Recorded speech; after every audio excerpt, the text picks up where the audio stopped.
Hello students, देखिए हम लोग आज न्यूक्लियोफाइल के बारे में बात करेंगे। न्यूक्लियोफाइल का मतलब होता है नाभिक स्नेही या इलेक्ट्रॉन रागी। ठीक है, हम पिछले वीडियो में इलेक्ट्रोफाइल के बारे में बात किए थे। अगर आज की बात करें तो जो न्यूक्लियोफाइल है इसको हम समझते हैं। ये भी अपने आप में एक इम्पोर्टेंट हिस्सा है, तो आप इसे अच्छे तरीके से ध्यान रखिएगा।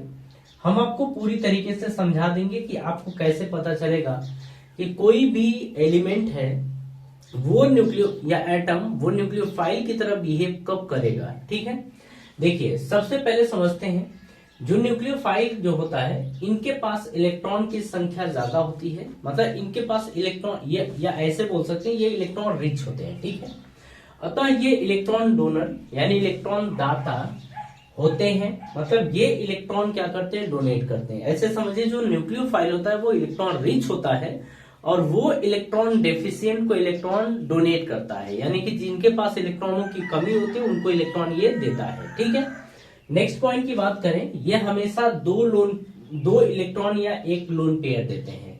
अगर हम न्यूक्लियोफाइल की बात करें तो वो 2 इलेक्ट्रॉन देते हैं या एक लोन पेयर डोनेट करते हैं। ठीक है, ये लुईस बेस यानी कि लुईस क्षार होते हैं। अब कुछ ऐसी चीजें दिखेंगी सामने, जैसे हमको कैसे पता चलेगा कि ये न्यूक्लियोफाइल है। तो देखिए न्यूक्लियोफाइल के पास कम से कम एक लोन पेयर होगा या निगेटिव चार्ज होगा या मल्टीपल बॉन्ड यानी कि डबल या ट्रिपल बॉन्ड होंगे।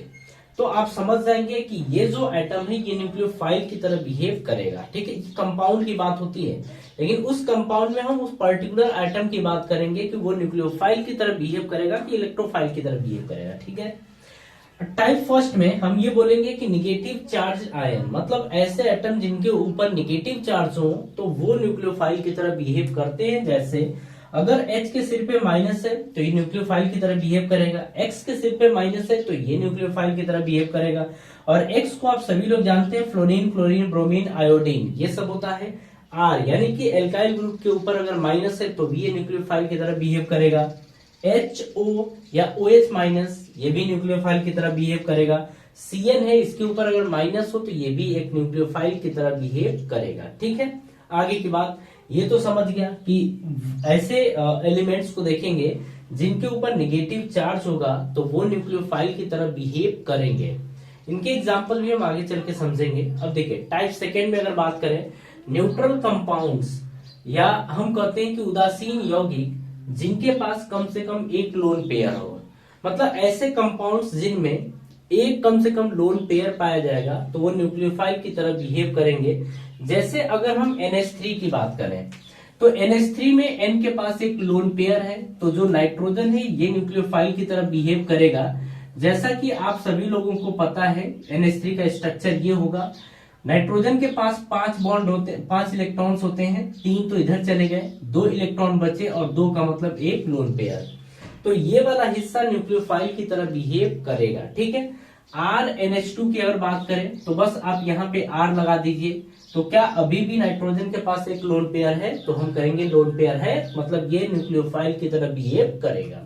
ठीक है, अगर यहीं पर R2NH लिखा है, मतलब यहाँ पर भी R है, तो अभी भी बताइए क्या नाइट्रोजन के पास एक लोन पेयर है? तो हाँ लोन पेयर है, तो लोन पेयर है तो ये न्यूक्लियोफाइल की तरह बिहेव करेगा।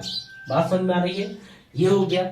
अगर हम बात करें टाइप थर्ड की, हम कहेंगे न्यूट्रल कंपाउंड यानी उदासीन यौगिक जिनके पास मल्टीपल बॉन्ड यानी डबल या ट्रिपल बॉन्ड हो तो ये भी न्यूक्लियोफाइल की तरह बिहेव करते हैं। जैसे कार्बन कार्बन के बीच में अगर डबल बॉन्ड है तो ये न्यूक्लियोफाइल की तरह बिहेव करेगा। इसको हम आगे चल के देखेंगे।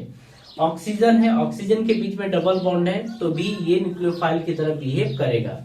तो ये जो आप न्यूक्लियोफाइल के बारे में बात हम जो न्यूक्लियोफाइल के बारे में बात कर रहे हैं, इतने तरीकों से हमें पता चलता है कि कोई भी कंपाउंड या कोई भी कंपाउंड का एलिमेंट न्यूक्लियोफाइल की तरह बिहेव करेगा कि नहीं करेगा, इतनी चीजें हमें देखनी आनी चाहिए। मतलब अगर उस एलिमेंट या उसके पास अगर लोन पेयर है या निगेटिव चार्ज है या मल्टीपल बॉन्ड है तो वो न्यूक्लियोफाइल की तरह बिहेव करेगा। बात समझ में आ रही है? देखिए ये सारी चीज जो हम समझाए हैं ये काफी इंपॉर्टेंट हिस्सा होता है, इसे आप याद रखिएगा। ठीक है, इसके आगे का टॉपिक हम इसके नेक्स्ट वीडियो में करेंगे और आप सभी लोगों को धन्यवाद।